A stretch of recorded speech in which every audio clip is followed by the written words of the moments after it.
This is Sparta! Hello everybody and welcome back to World of Tanks. My name is Spartan Elite 43 and tonight we are back in the Nomad. We are on our way to the Deadbolt and this was my last match from last night before I had to go to work.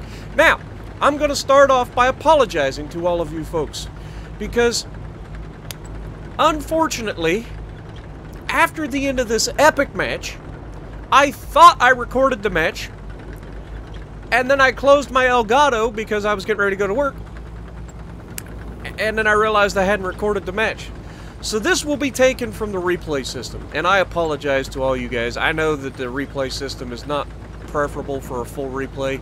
But I will try to make the key moments later in this battle a little better by making some cinematic. So hopefully you guys will stick with me. I promise this is going to be worth it. I promise. This has to be my... I'm not gonna spoil it. I'm not gonna spoil the match because this game comes down to the end. Like, I'm not joking. This comes down the last shot to the last tank, and who survives, you'll have to watch and find out. It's epic no matter which way it goes. If this was a loss, I'd feel fine about it. If it's a win, I'd feel fine about it. So you guys are going to have to watch this. Now, we are in the Nomad, and for once, we're not on Kitamat. I know we had like, what, 2 days, 4 straight videos of Kitamat, so I apologize about that, but it seemed like that was all we were getting. Now, we finally hit the Wraith. That's the one downside of this tank. At distance, good luck. Even fully aimed shots, we get 2 out of 5 shots, and we back off just in time to not get shot back. Now, we weren't spotted, so he was blind firing, which, I mean, when you're in an autoloader and you're firing 5 shots straight at a guy, he's probably going to zero in on you at some point. So, definitely getting out of the way of that. Now, again, most of these shots, I don't feel like you guys need to see where I'm aiming due to the fact that it is literally, you know, I will look at the tank that I'm aiming at, and that should make it as easy as possible for you. Now, this guy's going out. He's just come up over the ridgeline, but he's backing off, and our team is on him. So, are we going to take the shot? I don't think we have a shot. From this perspective, I'm fairly confident he was behind the ridgeline and not poking up for us, even though from the camera here, it looked like he was. The other thing is I could have been just reloading, so that could be a thing. But we heard this T-71 putting rounds on our T-30 here, and we came over to just go ahead and put him down once we got loaded. T-30 appreciates it. So, yeah, me and that T-30 are going to work together pretty well in this one. He wasn't talking, but we were communicating. Just little things. You don't always have to. Now, we're taking shots at this M4A1, and we missed the first shot. We take a second shot. Now, the KV-4 is running. He's broadside on, and we get a third shot, or one of our shots actually hit him. Then we take a shot at the STG. He gets away.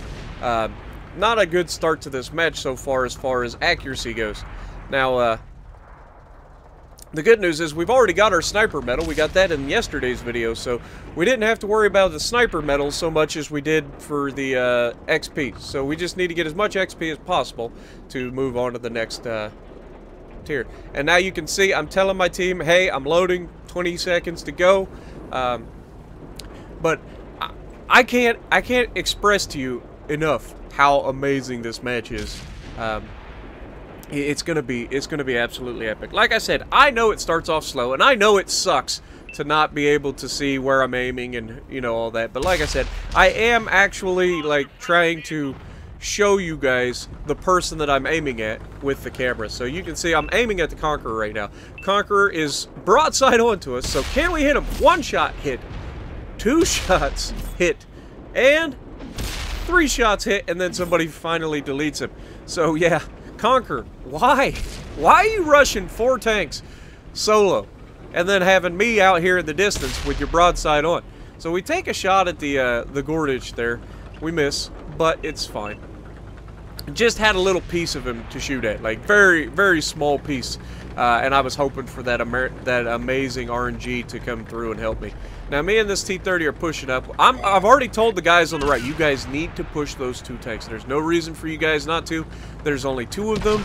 One of them is a DPM gun, so you should not have any trouble whatsoever, and they're saying affirmative. You can see one of them already pushed straight up in there. The other ones are being a little bit more hesitant, but we cannot afford to leave these guys sit here while the rest of their team comes up from our left. You can see we're down one tank.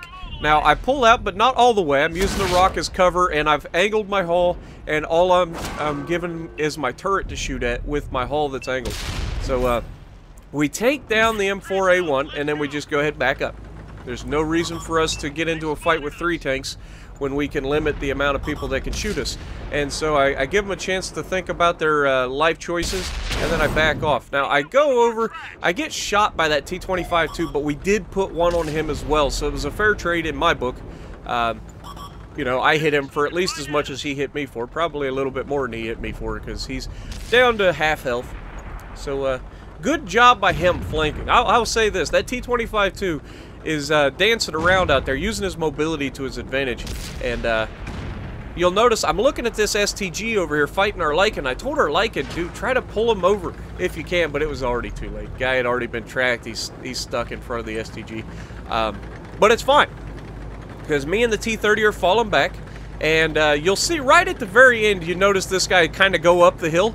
So as soon as he's doing that, I know that he's going to be cresting this hill. So I turn in, and I'm ready. I'm already loaded. Where's he at? There he is. We caught him completely off guard. We put 1 round on him, and the T-30 finishes him. Now, the T-30 is not the fully upgraded T-30 with the 155, unfortunately. But, or is it a 150? I think it's a 155. The Americans get 155s, right? But anyway, so, we do take him down. T-30 is being a little bit more aggressive than I'd prefer. I told him in the match, I was like, dude, kind of fall back. That's not a good fight. You've got a KV-4 and a Conqueror there. I believe there was a Conqueror that we were fighting, and they were hull down. So just be careful. But now the KV-4 comes out. T-30 takes him down. Huge kill. Just getting that DPM gun off the board is huge. That armor could have been bad. So I come up to try to spot where the Conqueror was, and he's no longer here. And then I notice this T-25-2 is flanking us. And here's the part where I need to apologize. There's an Emil 2 all the way back there in a great position. I cannot compromise myself to pull up to an autoloader, especially a Tier 9 autoloader. So I just stay below the ridgeline and I disengage.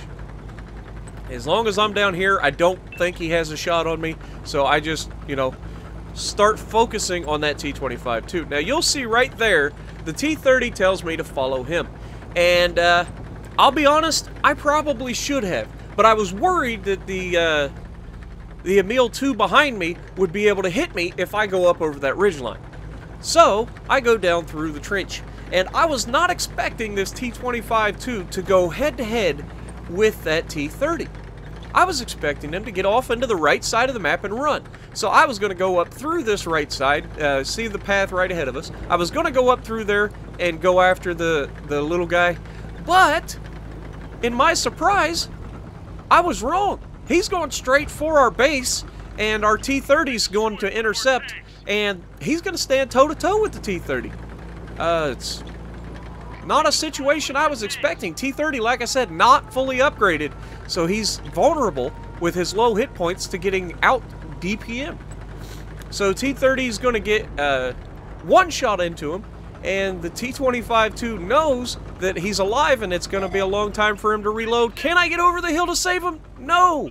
I apologize, T-30, for letting you die. So that made it a 1v4. Luckily, the first tank for me to kill was broadside on, had just fired, and I was in no danger of losing that fight. Huge kill. Just getting the mobile tank destroyer off the map. Huge kill. So that leaves 3 tanks left. All 3 are heavy tanks. All 3 are Tier 9 heavy tanks. We have a Conqueror out there. We have the Emil 2, and we have an M103. Now, these guys have been in fights, so I'm expecting them to be at least battle-scarred, you know? You go into these fights, you know that they're going to be hurting just as badly as you are. Luckily, we've been able to conserve our hit points up to this point, and it's going to come in huge. Like, having all of our hit points, for the most part, we have 1,225 hit points, and we're going to have to use every single one of them if we want to pull this off. So I pull up. Now, I know the Emil 2 was on my right side, and he's semi-mobile, so I decided to try to poke up, see if I could spot him. I didn't spot anything. So I drop back down, and I start to push the left side. So, unfortunately, the Conqueror seems to have the same idea. He's on the right side of the map, but he's able to spot, and he puts a round on me, but notice the roll. He only hit me for 200 and something. So right there, I'm like, wait, he's not fully upgraded. Because if he was, that would have hurt a lot more. Because that Conqueror's 120 mil would definitely pin this thing, and definitely put a hurting on it. So, that's huge. So you'll see here, I'm playing with them a little bit. I'm trying to see if either of them are willing to give up their hit points for me. Doesn't look to be a thing. The Conqueror is going to stay hull down, which is definitely not preferable. And I'm going to have to trade some more hit points to get to a better position here. I want to get to that other rock right in front of me. And the Emil 2 kind of catches me off guard. He puts a round on me, taking most of my hit points. But watch this. None. This one's for you. Wait for it. Oh, here's a cinematic shot right through his drive wheel, stopping him in place, but he repairs it. But I get another one, and that one ammo racks him, and autoloader turret disappears. You gotta love it. We blew his turret off, which was huge, leaving us one round. Wait for it. See, the first one tracks him, the second one ammo racks him, and the third one right through the same spot detonates his ammo rack before he can repair it. So huge. Leaving us with one round left in the chamber. Can we kill one of these other tanks before we have to reload? Now, if the Conqueror's there, he shoots us again, leaving us with no hit points. And the M103, I don't know what world he's living in, but he hasn't been paying attention.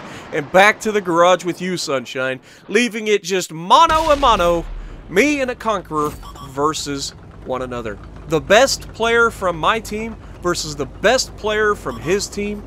Who's gonna win the match? It's gonna be close. Now, you guys know that I'm reloading. He doesn't. All he knows is I shot two of his buddies and killed both of them, and I'm still acting like I'm loaded. I'm still trying to get him to fire, and you'll notice every time I peek up and give him just a piece, he fires. So I'm gonna try to keep that in mind. That to me makes me think that he's nervous. He's a great player, obviously. You guys will see in the after-action report. This guy knows what he's doing. He's even with the small gun on the Conqueror, dude absolutely wrecked our team. But he's nervous, and he's hauled down. He's in a tier 9 tank. I'm in an autoloader. He's just watched 3 of his teammates die to this one little tiny tier 8 autoloader. Now watch this. I'm loaded. I back off. And I give him a piece. He fires his gun, which gives me 6 seconds. Come on, get the game loaded. Are we gonna be able to pin him? Yes, we hit his commander's hatch with our autoloader, putting him down. And the reason that was actually possible was because he was on a downslope, hull down. So his tank was tilted forward, and that gave me an easier shot on his commander's hatch. So what do we end up with? 4,129 damage, 960 block, 6 kills, and another Top Gun medal. This time, only Master Class 1, but top of the leaderboard. As you can see, Nasty Wrath in the Conqueror over there. 6,133 damage with 6 kills as well. M103, 2,960. So we took on the best that their team had, and we came out on top. And if you like what I'm doing, punch the like button. Leave a comment below, subscribe to the channel if you haven't already, and as always, I will see you in the next video.